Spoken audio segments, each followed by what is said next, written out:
introduction. And hi everyone, my name is Yi Luo, and I'm an image sensor engineer at vivo smartphone currently. The topic of my presentation today is a high dynamic range CMOS image sensor with programmable convergent gains and Pixelwise QCG modulation for single frame adaptive QCG-HDR imaging. And here's the agenda of my presentation. First, I will give some background information for the research and research motivation. Next, I will introduce key technologies and chip designs.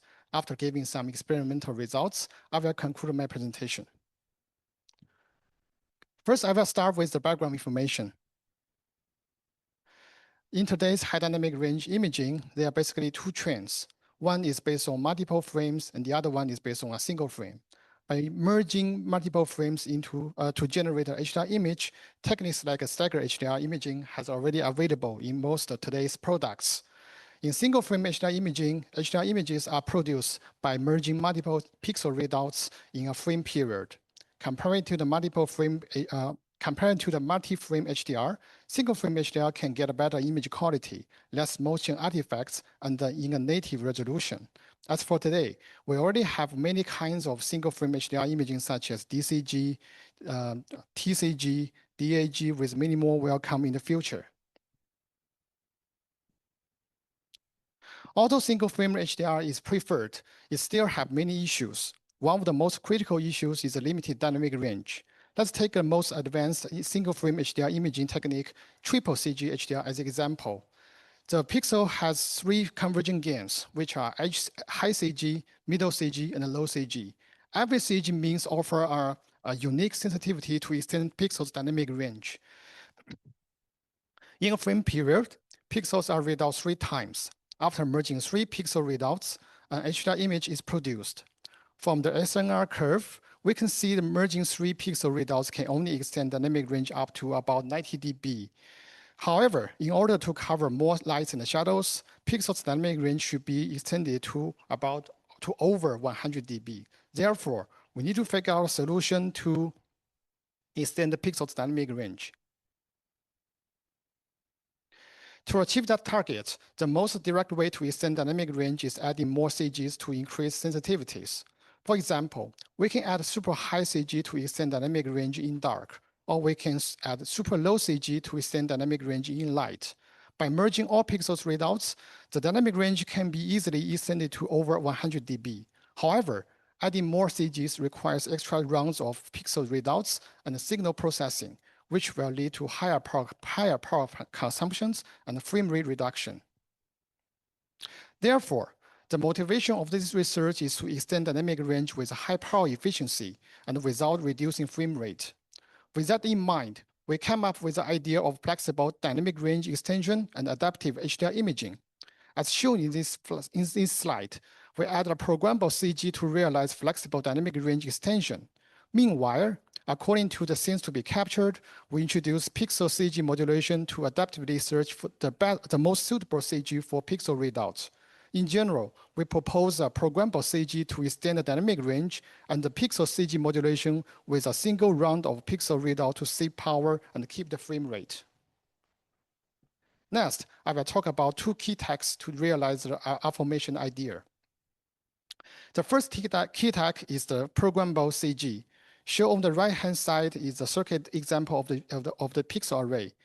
In the pixel architecture, HCG, MCG, and LCG are fixed CGs realized in pixel capacitors.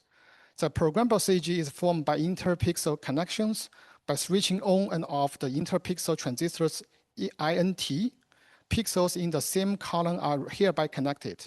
The programmable CG is defined by the total capacitance of the connected in-pixel capacitors and the column wires. The size of the programmable CG depends on the number of inter-pixel connections, which are set by the enabling signal coming from the pixel CG programmer. Therefore, users can control the pixel CG programmers to realize pixel CG programming. Also, as the inter-pixel connections involves at least 2 pixels, the programmable CG is actually working as a super low CG. The second key tech is the Pixelwise CG modulation to realize adaptive QCG-HDR imaging. According to the scenes to be captured, Each pixel will receive a unique pixel CG code (PCC) from a dedicated logic block called the pixel CG selector. During the pixel readout period, the PCC will guide the pixel readout in one of the 4 available CGs. In this case, the pixel needs to be read out only once, and the pixel output signal 5PRX will be delivered to the ADC for image data production.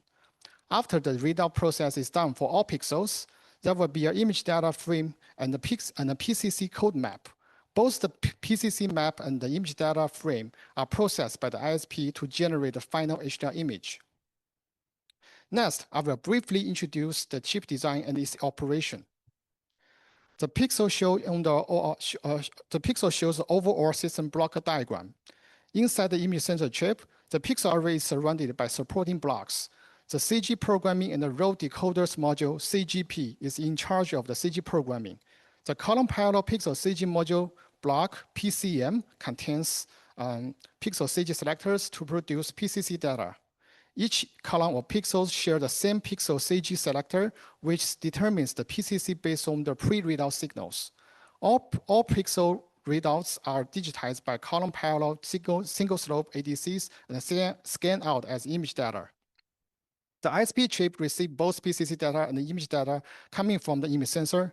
After gain corrections, the ISP chip outputs HDR image data to the FPGA for further processing. The final HDR image is displayed by the PC. These slides give more details on the pixel design. The pixel is based on a typical APS architecture and had 4 CGs. As highlighted in the circuit diagram, HCG and MCG are fixed CGs based on the in-pixel capacitors. LCG and SLCG are 2 programmable CGs realized by inter-pixel connections. The CGP module programs LCG and SLCG at the same time by sending corresponding enabling signals. We think this QCG pixel design with 2 programmable CGs can largely extend the dynamic range with a maximized user flexibility. This slide shows the working mechanism of Pixelwise QCG modulation. In order to determine every bit of the PCC, the pixel shifts between different CGs and generates pre-readout signals. The pixel CG selector receives those pre-readout signals and compares them with user-defined reference signals, VREF. There will be 3 rounds of comparison to determine every bit of PCC. Once determined, the PCC will be sent back to the pixel array by column drivers. With such a closed-loop adaptive CG selection, each pixel in the pixel array will get its own PCC. If needed, users can also override the PCC with their own preferred codes. Here gives the example of CG programming and the timing diagram of a chip operation. The image sensor operates in a rolling shuttering scheme. Therefore, each row of pixels have specific time slot to perform CG programming and the pixel-wise QCG modulation. When a row of pixels are in turn, the CGP module delivers enabling signals to set interpixel connections and define the LCG and SLCG. As highlighted in the red color, once all CGs are ready, pixel-wise QCG modulation is performed during the CG selection period to determine every bit of the PCC. After ADC operations, the image sensor outputs both image data and the PCC data to the ISP. Next, I will show some experimental results. Here shows the die photos of the image sensor chip and the ISP chip. The ISP chip received the PCC data and the image data from the image sensor chip through pin-to-pin connections.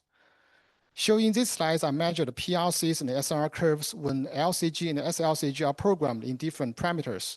When LCG and SLCG are programmed in a small CG ratio, the overall dynamic range is only 104 dB with all SNR curves connected.